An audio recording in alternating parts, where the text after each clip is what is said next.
Bite into a McDonald's fry today, and something's still missing. Here's the twist. For most of the 1990s, that fry secretly tasted like beef, even though McDonald's swore it didn't. This is why fast food in the 1990s felt so good, and the secret nobody knew they were tasting. The 1990s were fast food's biggest, loudest, most chaotic decade yet. Value menus, supersized everything, a talking Chihuahua, a stuffed crust pizza that broke the internet before the internet could break anything. McDonald's, Burger King, Wendy's, Taco Bell, Pizza Hut, KFC, every single chain was throwing everything it had at American kids and their parents, and somehow it all worked. Today, we're breaking down exactly what made the 1990s a golden age of its own. The secret recipes, the prices, the toys, the culture, and everything that quietly disappeared once the decade ended. If you remember any of this, you're going to want to stick around. The secret recipe. Let's start with the fries, because this is where the story gets weird. In 1990, under pressure from health campaigners, McDonald's announced it was switching its fries from beef tallow to 100% vegetable oil. Customers were furious. The new fries just weren't the same, and sales took a hit. So McDonald's quietly added something called natural beef flavor back into the recipe to chase that old taste. For the rest of the decade, millions of vegetarians ordered those fries believing they were meat-free. They weren't fully disclosed as such until a lawsuit in 2001 forced the company to admit the flavoring contained beef derivatives, and McDonald's ended up paying out $10 million to settle it. So if you grew up on 1990s McDonald's fries, you were eating a compromise. Officially vegetable oil, unofficially still chasing the ghost of beef fat. The rest of the menu was busy reinventing itself too. In 1991, McDonald's rolled out the extra value meal, bundling a burger, fries, and a drink into one price. A format basically every fast food combo meal still copies today. Around the same time came Supersize, the portion upgrade that turned a trip to McDonald's into an event, especially once it got tied to blockbuster movies like Jurassic Park, with dino-sized fries and drinks in 1993. Not every swing connected. In 1996, McDonald's spent a fortune launching the Arch Deluxe, a grown-up burger with a peppery mustard sauce, backed by one of the most expensive ad campaigns in company history. It flopped hard and is still remembered as one of the biggest failures in fast food marketing. Even McDonald's own attempt at a health-conscious burger, the McLean Deluxe, leaner beef held together with a seaweed extract, never caught on and quietly vanished by the middle of the decade. Guilt was just starting to show up. Here's what made the 1990s different from the decade before it. The guilt hadn't fully arrived yet, but you could feel it moving in. Health campaigns had already forced McDonald's to change its fry recipe. In 1991, Kentucky Fried Chicken quietly dropped fried from its name and rebranded as just KFC, officially a modernization, though the timing lined up awfully well with growing anxiety about fried food. And yet, for most kids and teenagers, none of that mattered. You still ordered because it sounded good. Calorie counts weren't posted on menu boards, and supersizing your combo felt like a treat, not a decision you had to defend. The corporate hand-wringing was happening in boardrooms, not at the counter. The 1990s still felt mostly guilt-free, just with a little more fine print than the decade before. The prices were still almost funny. Let's talk numbers, because the 1990s were the decade fast food chains fought a genuine price war for your business. Taco Bell fired the first shot in 1990 with its famous $59, $79, 99-cent value menu. A taco for 59 cents, a supreme item for 79, a bigger item for 99. Built to make Taco Bell feel like the cheapest place in town. It worked. Operating profits jumped 26% almost overnight. McDonald's answered in 1991 with the extra value meal, bundling combos at a discount. and by the mid-1990s, a Big Mac averaged around $2.36 nationwide. In 1996, McDonald's even dropped the Big Mac itself to 59 cents for a short-lived promotion, as long as it came with a full meal. A family of 4 could still eat at any of these chains for well under $15 total, and a solo trip through the drive-thru rarely broke $5. Fast food in the 1990s wasn't just affordable. It was actively competing on how cheap it could get, and the value menu wars of this decade are the direct ancestors of every dollar menu that came out. Characters, toys, and the burger wars.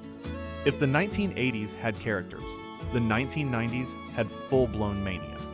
Nothing captures it better than the Teenie Beanie Baby promotion in the spring of 1997. McDonald's ordered somewhere around 100 million miniature Beanie Babies for its Happy Meals, and the promotion sold out weeks ahead of schedule. Adults who'd never set foot in a McDonald's showed up buying stacks of Happy Meals just for the toy, tossing the food, and reselling the beanies online for a profit.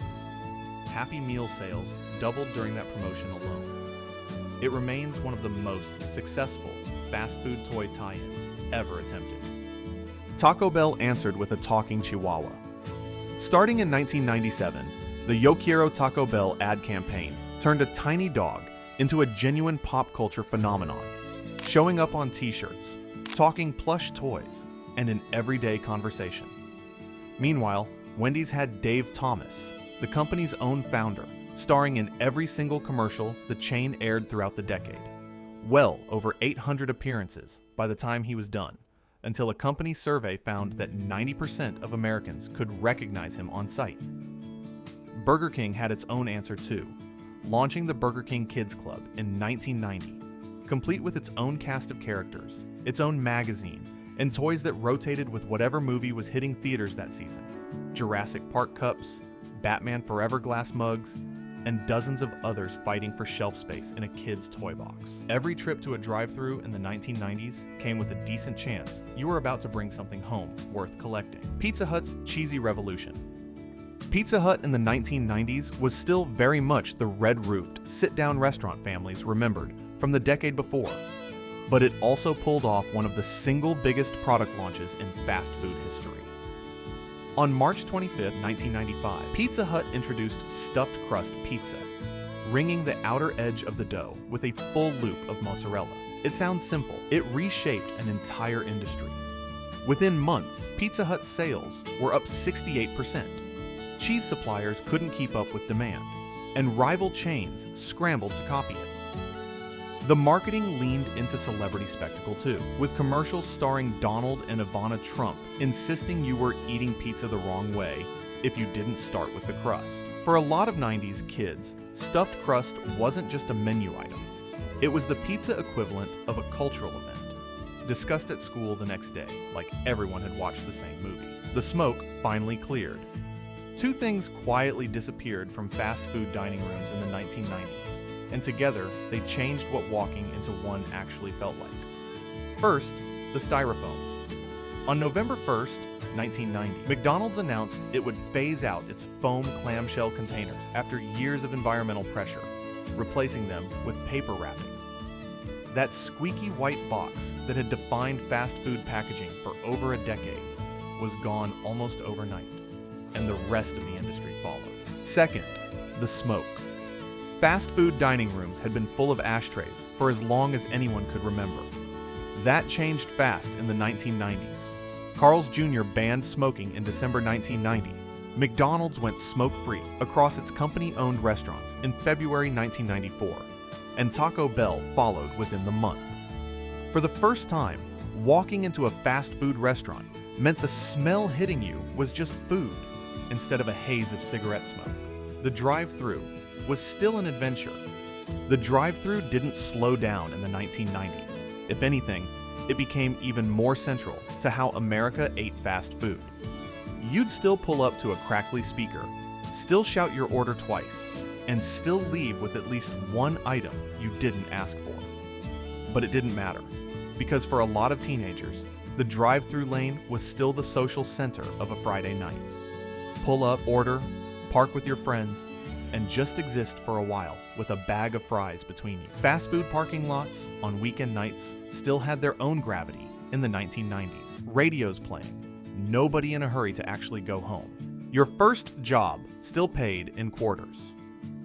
If you were a teenager in the 1990s, there's a good chance your first job smelled like fry oil, just like it had for the generation before you.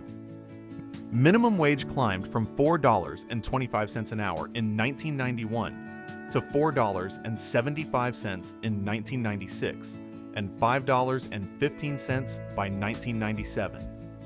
A modest raise, but for a teenager, still enough to matter. Gas money, movie tickets, weekend plans.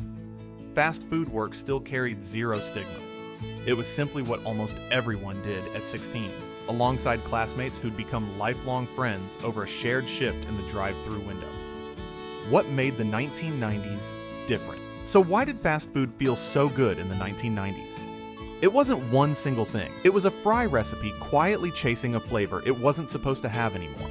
A stuffed crust pizza that briefly became the biggest food story in the country. 100 million tiny stuffed animals causing actual chaos in drive-thru lines. And dining rooms that, for the first time in years, didn't smell like an ashtray. The whole decade felt like it was building towards something bigger every single year. Today's fast food is faster and more consistent, but nobody's getting nostalgic about a Tuesday night drive-thru run. Nostalgic Nation exists because the 1990s gave us something different. One last decade of genuine chaos and discovery before the internet changed everything else too. If any of this brought back memories, drop a comment and tell us your favorite 1990s fast food moment. And if you want more videos like this, hit subscribe. There's a lot more where this came from.